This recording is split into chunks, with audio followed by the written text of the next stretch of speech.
All right, Eric, we all know brokers are the gatekeepers to good businesses. So, what are the keys to working effectively with brokers? Break it down.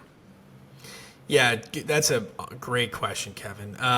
Brokers want to know, I mean, obviously that you have access to capital, right? Yeah. That you can execute on a deal. But they're getting in the neighborhood of 600. Someone recently told me 600 outreaches per listed business. And so you need to have an executable criteria that demonstrates to them that you know what you're looking for and why very concretely, so they know where to place you, right? This week in the business buying masterclass, we've got a few heavy hitter brokers who've contributed information that is, frankly, is blowing my mind a little bit because for the first time, even for me, I'm seeing behind the curtain of Yeah. what their process is, how they think about buyers and searchers, different price points too. You know, if you're a first time buyer, you're almost certainly not buying a business Yeah. that has over 2 million in earnings, and you're probably not buying a business that has over a million in earnings. That's probably going to private equity or a strategic. And so breaking down those statistics has been really fascinating. Even one of the things you were mentioning, Kevin, and you should talk about this, but the geography, right? Like, Yeah. what was the point on geography you were just making a second ago that I thought was great? Yeah, so one of the contributors to this week's business buying masterclass sessions actually gave us an interesting graph that subscribers will be able to look at and break down. That shows it breaks down by size of business and by distance from the business who the transactors are, right? So they can immediately go and look and say, this person lives 7 states away, right? Just completely outside of the local geography, and is contacting me about a business of this size.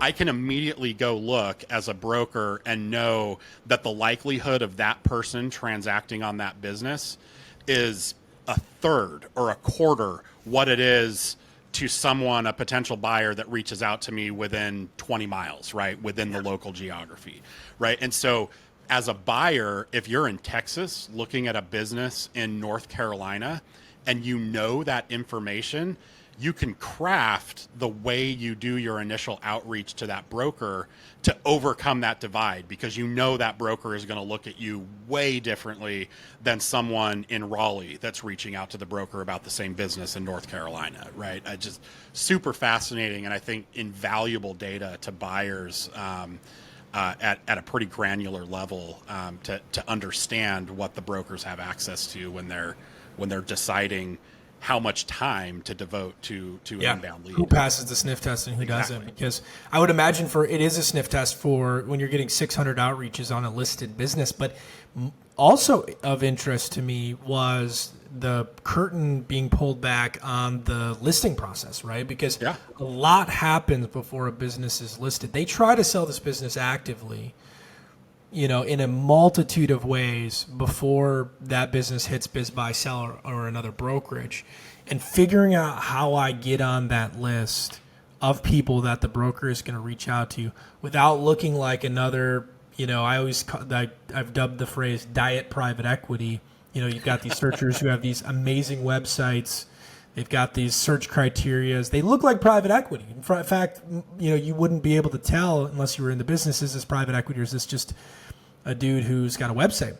And figuring out how to get that broker to approach that broker to get them to take you seriously, because there are a tremendous amount of quote unquote tire kickers in this industry, and they'll kill your business, whether you're in legal or QOE or a broker. I can't even imagine how many people are trying to take you to lunch, how many people are trying to get on a call for 15 to 30 minutes to 45 minutes. Sometimes they ask for to quote unquote pick your brain.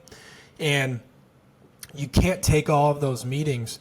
And so how do you approach a broker in a way where they'll take your meeting and then go, this guy, Kevin, is serious. He's got an executable criteria. He's got access to capital. He's got a demonstrable track record. And next time I've got something within his criteria that pops up, he's the first person that hears about it. That's probably 70 to 80% of Yeah. your search right there is Yeah. before the business, the actual business even goes to market. So Yeah, I'm no, quite, absolutely. It's easy to hate on brokers and look at the listing process like they're taking a few pictures, writing a quick description with Chat GPT and throwing it on eBay, right? And appreciating that that's not the process and what goes into it, respecting their time as much as you're hoping they respect your time. I mean, these things go a long way when you understand and break down that process, because you're right. It's so much can happen, and the most likely outcome in your search is building those relationships that reap the dividends of a broker picking up a call and saying, hey, when we spoke 2 months ago, blah, blah, blah, I just had one come across my desk that fits your criteria. Let's chat, and a deal gets done. Yeah. And one other last thing, Kevin, that I thought was awesome is one of our contributors had said that they have 3,200 private equity groups in their CRM. They received 15 outreach just last week from searchers. And so they go on to say that Twitter has been really good for prospective buyers because you can actually stand out by building a personal brand as a prospective buyer, assuming, of course, that the broker and whoever in the community has access to that or is aware of that. But an interesting plug there for SMB Twitter. So I'm super excited about this session that we're going to be doing on Saturday, and then rolling over into next week and having some conversations with these folks and bringing them to the audience, because this is it.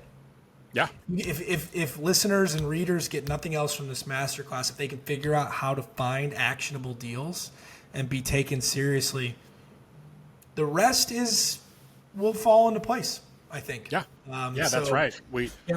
Last week's session, we hit 4 different kind of approaches to the search process.